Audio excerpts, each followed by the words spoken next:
మన పెట్టుబడి మన పిల్లల భవిష్యత్తు కోసమే కదా. మీ పెట్టుబడికి నమ్మకమైన వేదిక శ్రీ వాసవి ప్రాజెక్ట్స్.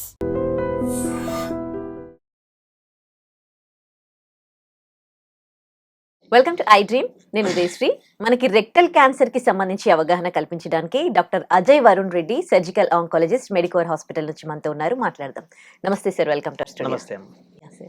ఈ రెక్టల్ క్యాన్సర్ కేసెస్ మీరు ఎన్నో చూసి ఉంటారు కదా. సో ఎవరిలో ఎక్కువగా చూస్తున్నాం, male or female? A age group వాళ్ళలో రెక్టల్ క్యాన్సర్ వస్తుంది? So first of all rectal cancer అంటే తెలుగులో పెద్ద పేగు చివరి భాగం అంటే ఎండింగ్ దాంట్లో రెక్టమ్ అంటారు. సో అక్కడ వచ్చేటువంటి క్యాన్సర్స్ని రెక్టల్ క్యాన్సర్స్ అంటారు. జనరల్గా పెద్ద పేగుని కోలాన్ అని మనం ఇంగ్లీష్లో అంటాం. సో దాని చివరి భాగం రెక్టమ్ కాబట్టి ఇది కంబైన్డ్గా కోలోరెక్టల్ క్యాన్సర్స్ అని కూడా మనం అనుకోవచ్చు. జనరల్గా మేల్స్ ఫీమేల్స్ అంటే జనరల్గా ఇది ఓల్డర్ టైమ్స్లో జనరల్గా మేల్స్లో మోర్ కామన్, ప్లస్ 60 తర్వాత చూసేవాళ్ళం. కానీ ఇప్పుడు ఆఫ్ లేట్ ఇండియాలో ట్రెండ్ ఎలాగైందంటే earliest patient that have seen is 12 years boy కూడా రెక్టల్ క్యాన్సర్ అనేటువంటిది నేను చూశాను. సో ఏజ్ అనేది తగ్గుతూ వస్తుంది. 20, 25, 30 years వారు కూడా చాలా ఎక్కువ చూస్తున్నాము. And generally what is observed is ఇటువంటి యంగ్ ఏజ్లో వచ్చేటువంటి పేషెంట్స్కి ఇంకా కొంచెం అగ్రెసివ్గా ఉంటుంది డిసీజ్. అంటే ఫాస్ట్గా స్ప్రెడ్ అవుతుంది. అర్లీగా డయాగ్నోస్ చేసినప్పటికీ జనరల్గా మనం ట్రీట్మెంట్ స్టార్ట్ చేసేటప్పటికి ఆ టైం డ్యూరేషన్లో కూడా ఒక్కోసారి స్ప్రెడ్ అవుతూ ఉంటుంది. మరి అంత చిన్న ఏజ్ లో ఎందుకు వస్తుంది? Multiple factors. ఎందుకంటే చాలా చిన్న ఏజ్లో జనరల్గా రెక్టల్ క్యాన్సర్స్ చూస్తున్నామంటే జనరలీ అది జెనెటిక్ కాజెస్ వల్ల ఉండొచ్చు. అంటే వంశపారంపర్యంగా ఈ జీన్స్ అనేటువంటిది ఒక జనరేషన్ టు వేరే జనరేషన్ ట్రాన్స్మిట్ అయ్యి ప్రాబబ్లీ వారిలో క్యాన్సర్స్ వస్తూ ఉండొచ్చు. కానీ కొంతమంది ఎర్లీ 20s కూడా చూస్తున్నాము జెనెటిక్ కాజెస్ ఏవి కూడా లేకుండా కూడా sometimes they are getting colorectal cancers. ఇందులో మనకు తెలిసినటువంటి రిస్క్ ఫ్యాక్టర్స్ అంటే కొన్ని ఉన్నాయి. జనరలీ పెరుగుతున్న ఏజ్ బట్టి నార్మల్గా rectal cancer, colorectal cancer risk అనేది పెరుగుతుంది. అలాగే కొన్ని రకమైన డైట్ అంటే రెడ్ మీట్ హెవీ డైట్, అంటే రెడ్ మీట్ అంటే చికెన్, ఫిష్ కాకుండా mutton plus other sorts of meat, where ఆ రెడ్ మీట్ కన్జంప్షన్ చాలా ఇయర్స్ ఉన్నప్పుడు especially seen in western countries ఎక్కువ. సో కోలోరెక్టల్ రిస్క్ ఫ్యాక్టర్స్ అనేటువంటిది కొంచెం పెరుగుతుంటుంది. అదే కాకుండా ఒబేసిటీ, అంటే obesity, sedentary lifestyle, so దీనివల్ల కూడా కోలోరెక్టల్ రిస్క్ ఫ్యాక్టర్స్ అనేటువంటిది పెరుగుతుంది. So smoking and lung cancer లాగా అంత స్ట్రాంగ్ అసోసియేషన్ లేకపోయినా కానీ కోలోరెక్టల్ క్యాన్సర్స్కి మల్టీఫ్యాక్టరల్ కాజెస్ అనేవి ఉన్నాయి. Generally revolving around life style, diet, కొన్ని హ్యాబిట్స్ అండ్ ఆల్ దట్. కానీ ఇందులో మీరు మాడిఫై చేయలేనిది ఏజ్. పెరుగుతున్న ఏజ్ బట్టి నార్మల్గా రిస్క్ అనేది పెరుగుతుంది, కానీ పెరుగుతున్న ఏజ్ మనం ఆపి పెట్టలేము. Second thing is genetic causes, అంటే మన ఫ్యామిలియల్ కాజెస్ ఏమైనా ఉన్నాయి, జెనెటిక్ ప్రీడిస్పోజిషన్ ఉందంటే అది కూడా మనం మార్చలేము. But the other things you can change. కానీ ఇప్పుడు ఏం చూస్తున్నామంటే beyond all this also this probably something else that is causing all this. ఇంకా మనకు క్లారిటీగా తెలియకపోవచ్చు, but we're seeing more and more young patients especially in India who are coming with colorectal cancer. అసలు cancer కి symptoms ఏవి బయటపడవు last stage వరకు కదా. మరి ఈ రెక్టల్ క్యాన్సర్ అయితే పేషెంట్ ఏ స్టేజ్ లో రావడం జరుగుతుంది మీ దగ్గరికి? సో రెక్టల్ క్యాన్సర్స్ అనేటువంటివి వెరీ వెరీ ఎర్లీ స్టేజ్లో ప్రాబబ్లీ సిమ్టమ్స్ ఉండవు, కానీ జనరల్గా ఇది మనం మోషన్ పోయేటువంటి స్థలంలో ఉంటుంది కాబట్టి జనరల్గా పేషెంట్స్ ఎలా వస్తారంటే, నాకు జనరల్గా డైలీ మోషన్ బాగానే వెళ్ళేది సార్, కానీ ఆఫ్ లేట్ ఒక 3 to 4 weeks నుంచి చాలా కష్టపడాల్సి వస్తుంది, కాన్స్టిపేషన్ అదొకటి. ఇంకోటి మోషన్ వచ్చినట్టు వస్తుంది కానీ బాత్రూమ్కి వెళ్ళినప్పుడు యాక్చువల్గా మోషన్ రావట్లేదు, జస్ట్ పిసురులాగా పడుతోంది, లేదంటే ఏదో డిశ్చార్జ్ లాగా వస్తుందని అదొకటి. ఇంకోటి మోషన్ పాస్ చేసేటప్పుడు బ్లడ్తో పాటు వస్తుంది సార్. మా లోకల్ డాక్టర్ని అడిగితే అది పైల్స్ ఉండొచ్చు, ఏం కాదులేండి వదిలేసేయండి అన్నారు, కానీ నాకు భయంగా ఉంది, ఏమైనా ప్రాబ్లం ఉండొచ్చా, అలా కూడా వస్తూ ఉంటారు.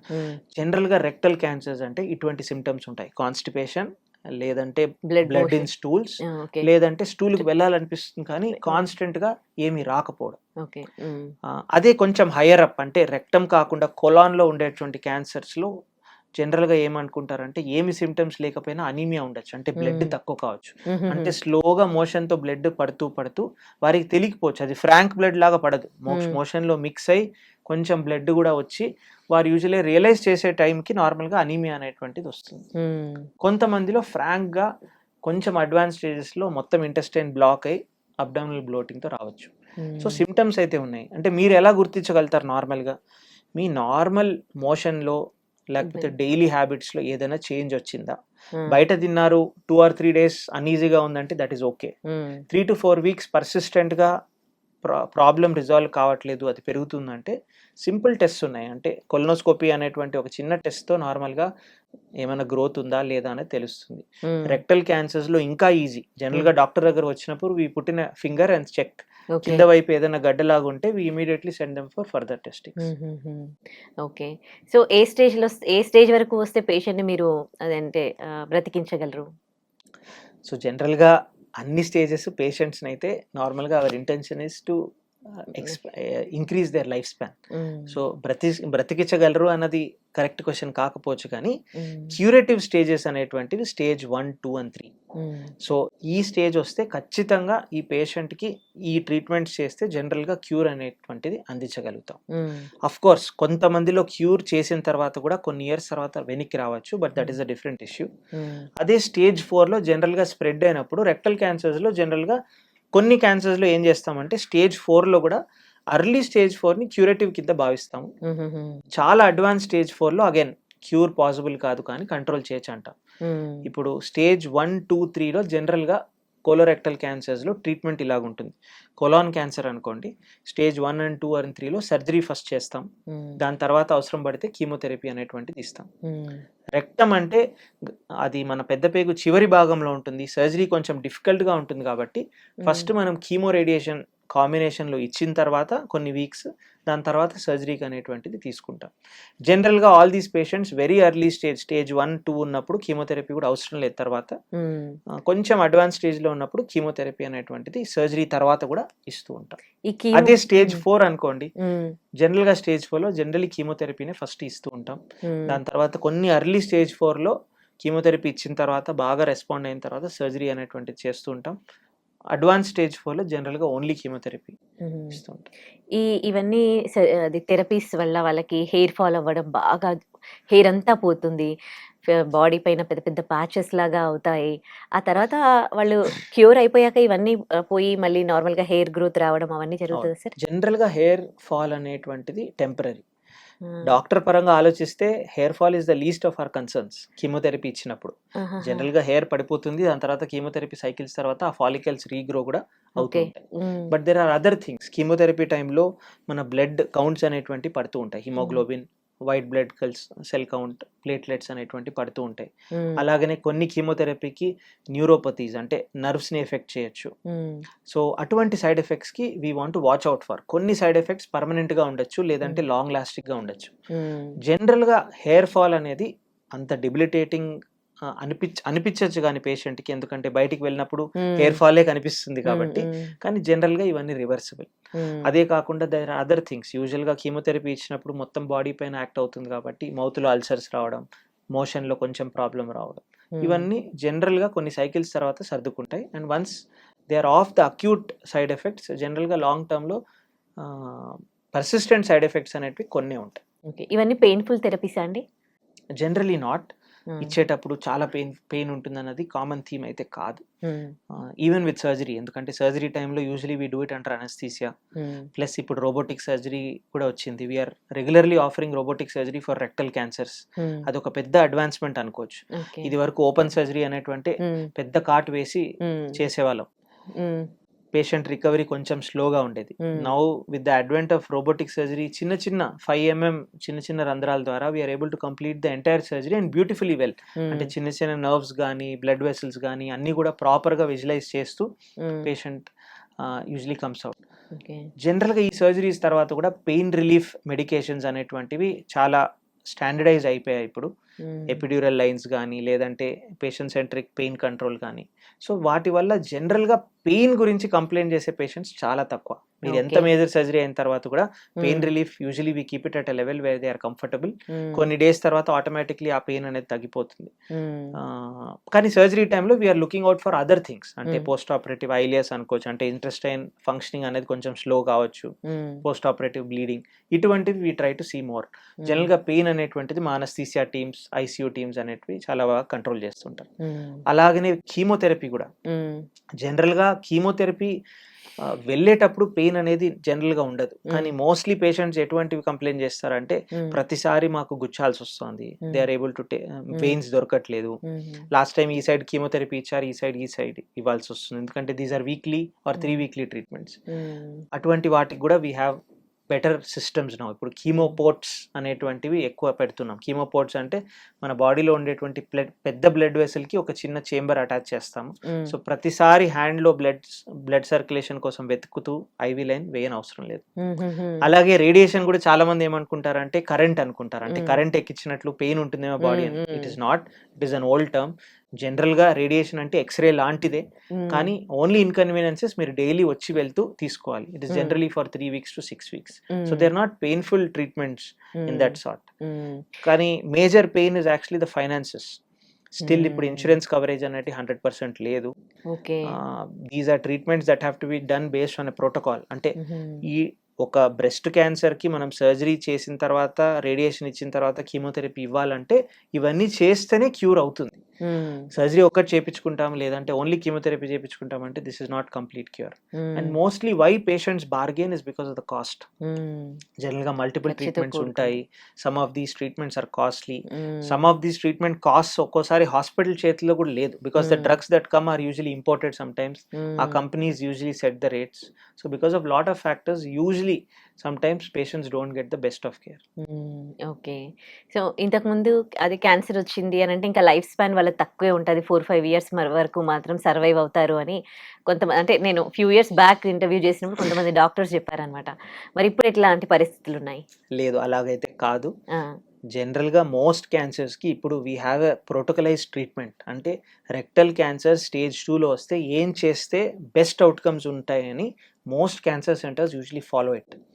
అండ్ ప్రతి ఒక్క పేషెంట్ని కూడా మేము యూజువలీ స్కాన్స్తో పాటు, బయాప్సీ రిపోర్ట్తో పాటు, plus family condition and patient కండిషన్ని మేము ట్యూమర్ బోర్డ్ మీటింగ్స్లో డిస్కస్ చేస్తాం. అంటే ఒక surgeon, radiation oncologist, medical oncologist along with radiologist కూర్చొని ఈ పేషెంట్కి బెస్ట్ అవుట్కమ్ రావాలంటే ఎటువంటి ట్రీట్మెంట్ ఆఫర్ చేస్తే బెటర్ అనేది ముందుగానే ప్లాన్ చేసి we usually take the decision. We do it in Medicover also. Usually every week difficult clinical scenarios, difficult patient cases అవన్నీ డిస్కస్ చేసిన తర్వాతనే they get a treatment plan. So ఇంత చేసిన తర్వాత rest assured we're more or less following whatever is there in international guidelines based on that tumour condition. ఇవన్నీ చేసినప్పటికీ some are very difficult cancers to treat. Say pancreatic cancer అనుకోండి, early స్టేజెస్లో కూడా complete treatment, surgery, chemotherapy అన్నీ చేసిన తర్వాత కూడా యూజువల్గా some patients రికర్ back in some time, maybe 3 years కావచ్చు, 4 years కావచ్చు. కానీ అదే థైరాయిడ్ క్యాన్సర్స్ అనుకోండి, థైరాయిడ్ క్యాన్సర్స్ కొంచెం అడ్వాన్స్ స్టేజ్లో ఉన్నా కానీ మేము ప్రాపర్ సర్జరీ చేసిన తర్వాత దాని కీమోథెరపీ కాదు, రేడియో యాక్టివ్ ఐడిన్ అనేటువంటి ఒక లిక్విడ్ వస్తుంది. అది ఇచ్చిన తర్వాత generally most patients don't recur back with diseases. So ప్రతి ఒక్క క్యాన్సర్ సబ్సైట్కి, టైప్ ఆఫ్ క్యాన్సర్కి యూజువలీ ద ప్రోగ్నోసిస్ డిఫర్స్. కానీ generally speaking we're in a much better place than we were 20 years back. ఇప్పుడు ట్రీట్మెంట్స్ చాలా అడ్వాన్స్ అయిపోయాయి. Blanket రూల్గా cancer వచ్చిన వెంటనే 4-5 years బతుకుతారు అన్నది that is a totally wrong concept. It is become a rarity now. But still stage 4 very advanced క్యాన్సర్స్కి we are not able to cure it completely in some cases. Okay, మీరు ఇందాక అన్నారు కదా పిల్లల్లో కూడా ఈ క్యాన్సర్ వస్తుందని. మరి పిల్లల్లో ఒకవేళ క్యాన్సర్ వచ్చినప్పుడు మీరు ట్రీట్ చేసిన తర్వాత వాళ్ళకి ఎట్లా ఉంటుంది నెక్స్ట్? జనరల్గా పిల్లల్లో క్యాన్సర్ రావడం అనేటువంటిది అన్ఫార్చునేట్, ఎవరు కూడా కోరుకోరు. But the good thing is పిల్లల్లో సర్జరీ చేసిన తర్వాత, అడల్ట్స్కి సర్జరీ చేసిన తర్వాత మీరు ఒక డిఫరెన్స్ నోటీస్ చేస్తారు. పిల్లలు next day they are up and running. So వాళ్ళ హీలింగ్ బాగుంటుంది, వాళ్ళ రికవరీ బాగుంటుంది. ఇన్ఫ్యాక్ట్ అదే సర్జరీ మనం 40 year 50 year వాళ్ళు చేస్తే they are usually bedridden for 2 or 3 days. పిల్లలు దే respond very well to at least surgery. అలాగే కాకుండా పిల్లల్లో జనరల్గా బ్లడ్ క్యాన్సర్స్ అనేటువంటివి ఎక్కువ. సో బ్లడ్ క్యాన్సర్స్కి ఇప్పుడు treatments are very very good. Paediatric ALLsలో క్యూర్ రేట్స్ అనేటువంటి ఆల్మోస్ట్ మోర్ దెన్ 98%. సో ఆ కీమోథెరపీ ఇచ్చిన తర్వాత generally they get cured very well. అలాగే పిల్లల్లో కిడ్నీ క్యాన్సర్స్, రెట్రోపెరిటోనల్ ట్యూమర్స్ అంటారు, న్యూరోబ్లాస్టోమాస్, అటువంటివి జనరలీ సర్జరీ స్పెసిఫిక్ ట్యూమర్స్ ఉంటాయి. అలా కూడా చూస్తూ ఉంటాం. జనరలీ పిల్లల్లో the challenges are they are growing. ఆ గ్రోత్ ఫేజ్లో యూజువలీ మనం కీమోథెరపీస్, రేడియేషన్ ఇవ్వాల్సి వస్తుంది. Some of these can cause other unintended side effects, అంటే గ్రోత్ స్టంటింగ్ రావచ్చు, లేకపోతే ఇవి రావచ్చు. బట్ అట్ ద ఎండ్ జనరల్గా depending on which subsite of tumours, కొన్ని సబ్సైట్స్కి చాలా మంచి క్యూర్స్ ఉన్నాయి, కొన్నిటికి లేకపోవచ్చు. లైక్ పీడియాట్రిక్ బ్రెయిన్ ట్యూమర్స్ రావచ్చు జనరల్గా. సో వారి సర్జరీ అంతా చేసిన తర్వాత సమ్ అమౌంట్ న్యూరలాజికల్ డెఫిసిట్ ఉండొచ్చు. ఓకే, పిల్లలైనా పెద్దలైనా కొంతకాలం పాటు మాత్రం ఫాలో అప్ లో ఉండాలి. ఖచ్చితంగా And కొంతకాలం diet లాంటివి. అవును, జనరల్గా 5 years వరకు స్ట్రిక్ట్ ఫాలో అప్ అయితే ఉండాలి. ఓకే, మరీ ప్రాబ్లమాటిక్ అయితే ఫస్ట్ 3 years అన్నా మా దగ్గరకు రమ్మంటాం, మిగతా 2 years వాళ్ళ లోకల్ ప్లేస్లో అట్లీస్ట్ డాక్టర్కి ఏమేమి ఫాలో అప్ చేయాలనేది చెప్తాం. This is mandatory in most cancers. ఏమనుకుంటా అదే అపెండిక్స్ కానీ గాల్ బ్లాడర్ సర్జరీ కానీ వేరే సర్జరీస్ చేసుకున్నప్పుడు, కాస్మెటిక్ సర్జరీస్ కానీ అటువంటి చేసుకున్నప్పుడు once the patient is fine, తర్వాత రాని అవసరం లేదు. It is up to them whether they want to come and visit the doctor. But క్యాన్సర్స్లో usually we have a strict follow up regimen. Right. Thank you so much doctor. Thank you. And for more videos, Please subscribe to iDream. Please subscribe to iDream. Please subscribe iDream. And please subscribe to iDream. For more videos, subscribe to iDream. please like, share and subscribe to the channel. Congratulations, iDream. Subscribe to iDream. Subscribe to iDream. So subscribe to iDream Media. iDream ki iDream team andarki huge congratulations. Please subscribe iDream Media. Please subscribe to iDream. Subscribe iDream. Please subscribe to iDream. iDream అంటే నా కళల ఛానల్ను subscribe చేసుకున్న నోరు తిరుగుతలేదు, మీరైతే గంట గుర్తు కొట్టండి. For more such videos, please subscribe to iDream. Subscribe to iDream. Please subscribe to iDream. Please subscribe iDream Media. Please do subscribe to iDream. Please subscribe to iDream Media. For best entertainment and information, please subscribe iDream. And don't forget to subscribe to iDream.